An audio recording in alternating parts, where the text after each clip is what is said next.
5. Beyond the wisdom of the seers. I am not concerned with the miracles happening outside, but only with those happening within me. In my original non-knowing state, I did not know the sense of my being, but all of a sudden, the beingness was felt spontaneously. This is the first miracle. Then in a flash, I observed this enormous manifest world and also my body. Later, I conceived that the entire universe has manifested in the speck of my beingness only. Why not pay attention to these miracles? A lot of miracles happen, each greater than the other. But what about these ones, I repeat? First, there was no message, I am. And also there was no world. Instantly, the message, I am, and this magnificent world materialized out of nothingness. How amazing! This message, I am, is nothing other than the advertisement of the eternal truth. Similarly, the names, titles, and forms of sages, seers, and mahatmas are merely announcements of the same principles. For example, when you prepare a number of dishes out of wheat, various names are given to them, but it is the wheat that is the basis for all the dishes. To stabilize me in this eternal principle, my guru initiated me by pronouncing the sacred words Tat Tvam Asi, which means I am that. From that moment onwards, I lost all interest in worldly affairs. These sacred words are called the Mahavakya, which is a profound statement charged with sublime meanings. What does I am that mean? The word that in the statement refers to everything that is in the totality. Can one get an inkling of the eternal state from any experiences obtained through the body and the world? Certainly not. It is a non-experiential state. Prior to experiencing, what was my state? Who was there to reply to this? This is to be understood. In that primordial state, I had no information about myself. Now, a form, together with the information I am, is impressed on me. You want to be told about this state, and you want a name for it. If so, call it by the names Parabrahman or Paramatman. But to whom is the name given? To that me who did not have a form and the self-information I am. You think you are wise and a jnani and take pride in it. But do you ever think how and why you are in this experiential state? Just ponder on this. A lifeless, puny ant was lying on the ground, almost invisible. While I looked at it, it showed signs of life, and all of a sudden, a formidable lion emerged out of it. How can I take such a lion as real? On similar reckoning, how can I take the world as real? All this creation and that which is called God are worshipped, but since when? That God emanated from the fluid energy and assumed a form. Though it is honored and revered, it is the product of spit, is it not? Prior to my assuming a body form, I had no information as to who or from when or where I was. But the moment my guru aroused me with a call, everything was revealed. This beingness of mine, the experiential state, is mean, low, and despicable. The tiny ant referred to earlier was nearly dead. It had a fluid form as a result of emission. Out of its wetness and fluid energy sprang the lion. This fluid was nothing but something like spit. Out of the same fluid energy, a body form assumed a shape, and it turned out to be a dwelling place for the beingness. That is the state of love to be. For that matter, whatever is created has the wetness of self-love, the love to be, as its basis. The very wetness is also capable of manifesting itself into the entire movable and immovable world. In the body dwells the fluid energy, and in the fluid energy dwells a latent body. This fluid energy is ethereal, subtle, and most potent, If you have any questions on this topic, please ask. How can I go beyond the state of witnessing? Your question is irrelevant. What did I tell you? Out of the spit, the self-love has taken a form. In the space of self-love manifests the entire universe, which is throbbing and pulsating with the same principle. I have expounded this subject fully, and you ask a question not pertinent to it. I have been explaining to you as to what you are, and you have jumped to witnessing. Did you comprehend that this source of beingness is the spit and that it is despicable? Yes. Do you know that your beingness is unreal, unworthy, lowly, and a cheat? This beingness which prompts you to think, I am like this and I am like that, is illusory and fraudulent. When one is a witness, it does not mean that one is like this or that. At present, you are not a witness. The question is, what is your present condition? What are you? You want to show off by saying that you are a witness? How was I in the absence of the message, I am? That is, prior to beingness. I provided you with name tags for that state. These titles are Parabrahman, Paramatman, etc. They are only pointers to the state, but not the state itself. In the ultimate, they are redundant, extraneous, and bogus. Beingness is the witness, and I know there is something beyond. Therefore, I asked a question. How to go beyond? I am discussing about the beingness and its source, so also about the source of the body and the world, while you are talking about the world and its witnessing from the state of beingness. The subject matter of the talk is that people believe in miracles. What I am saying is that there is no greater miracle than I experiencing the world. The primary miracle is that I experience I am and the world. Prior to this experiencing, I abided in myself, in my eternal absolute state.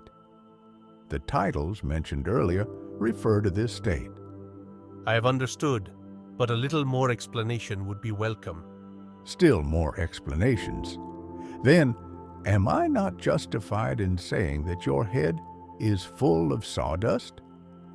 Maharaj asks a devotee to explain the matter again to the visitor and not to digress from the subject. After meeting my guru, I gave up running after various sages and other gurus and directed my attention wholly upon myself.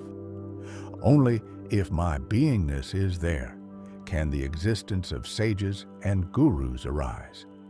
They last and flourish in my beingness so long as it is there. Without my beingness, that is, without the message I am, my eternal absolute only prevails. That is precisely what I wanted to ask when I said beyond the witness. I am precisely telling you about my state. I am not giving you any other information. Probably you want to acquire knowledge for display and become a pseudo-guru. Arising out of the beingness, its play and its subsidence are the three states of my beingness: waking, deep sleep, and knowingness. When I talk with reference to me, you should apply it to your own being and fully understand it, since all I said is identically relevant to you also. Now these immature boys come here for spirituality. What can I say to them? If they insist on obtaining knowledge from me, I shall have to direct them to my sweeper, who can impart elements of knowledge when they do some service here, like sweeping and cleaning. In the hierarchy of our gods, there are some demigods who are to be appeased with the offerings of flesh and wine.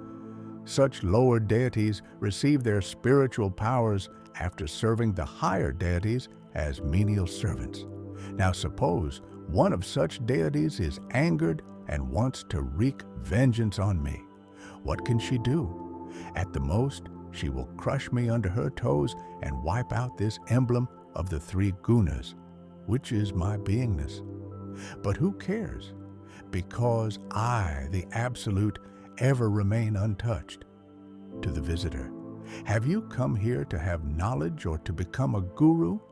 I'm not crazy. Then why did you refer to witnessing?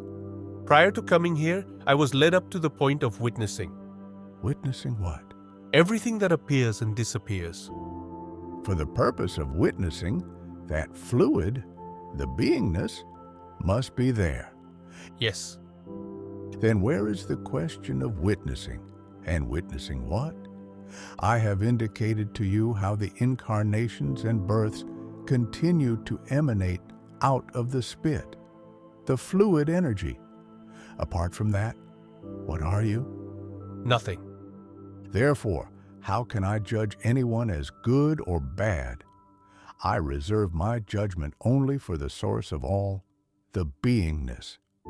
My approach is simple and straightforward. Out of the absolute non-being state, the beingness, together with the manifest world, emerged before me. How did this happen? My guru revealed to me while I was in deep meditation how and due to what causes the manifest world of forms was created. What was revealed to you in your meditation, and whatever your guru told you, are they very important indeed? No doubt both are very important. But the eternal absolute state of mind prior to the beingness, when the message, I am, was not, is supremely significant. Who would have witnessed the message, I am, if my priormost state of the non-beingness was not? Who would have created them? 1. The creation is self-effulgent and spontaneous. There is no creator. A magnificent tree sprouts out of a tiny seed. Maharaj asks the visitors to ask questions, but none of them does. So he comments, since I have put my axe at the very root of creation, how can any questions arise? In the Marathi language, the word mula denotes the root of a tree, and with a slight modification in pronunciation, it means child. Just as a splendid tree takes root out of a small seed, a full-grown person is latently rooted in a child in his beingness. But I, as the Absolute, am prior to the root, the child, and the beingness. You eat different items of food to sustain yourself, which is your childhood principle. The beingness, when it disappears, you will be termed dead. Actually, what are you protecting from death?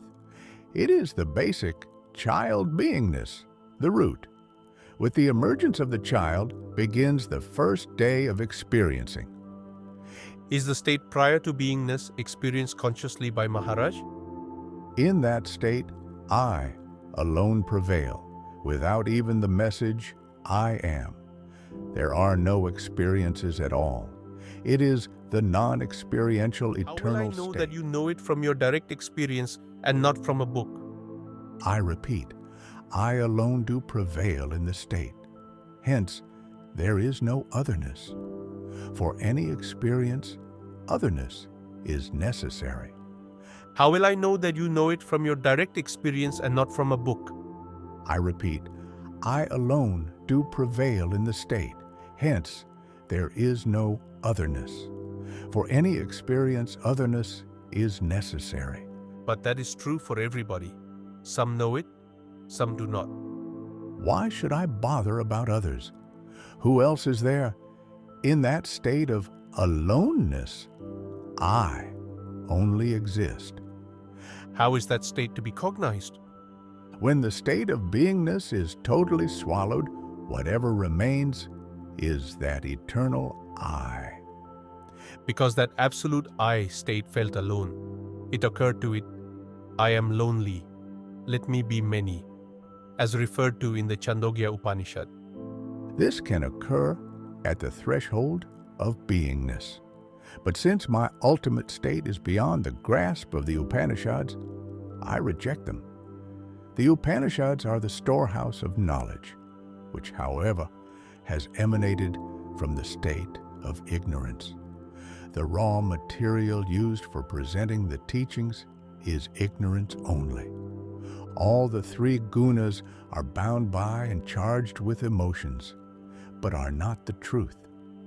Because of the creation of this fraudulent world out of spit, people are veritably ashamed. Therefore, they do not like to expose the offender through which the spit was ejected. Considering this aspect, how can you have ego at all? From where have you emerged, and where are you proceeding to? From nowhere to nowhere. When such profound discussions are going on, only the fortunate ones will be present. To the visitor who asks questions, here your self-esteem is fully exposed. Do you like that? I have nothing to hide. You told me to stand up and fight. Having had many a lover, I made them dance, and they pined for me. But in my guru, I met a perfect match. He made me dance to the tune he played. Oh, my friends, listen. Beware of a perfect guru. Once you meet him, where would you be with your ego sense totally wiped out? Kabir, the great poet sage, says in a verse, I recited the sacred names 1,000,000 times, performed austerities and penances, but I did not realize myself. When I met the perfect master, Niranjan, the unblemished, instantly I realized the highest and abided in the state of non-attention, Alak.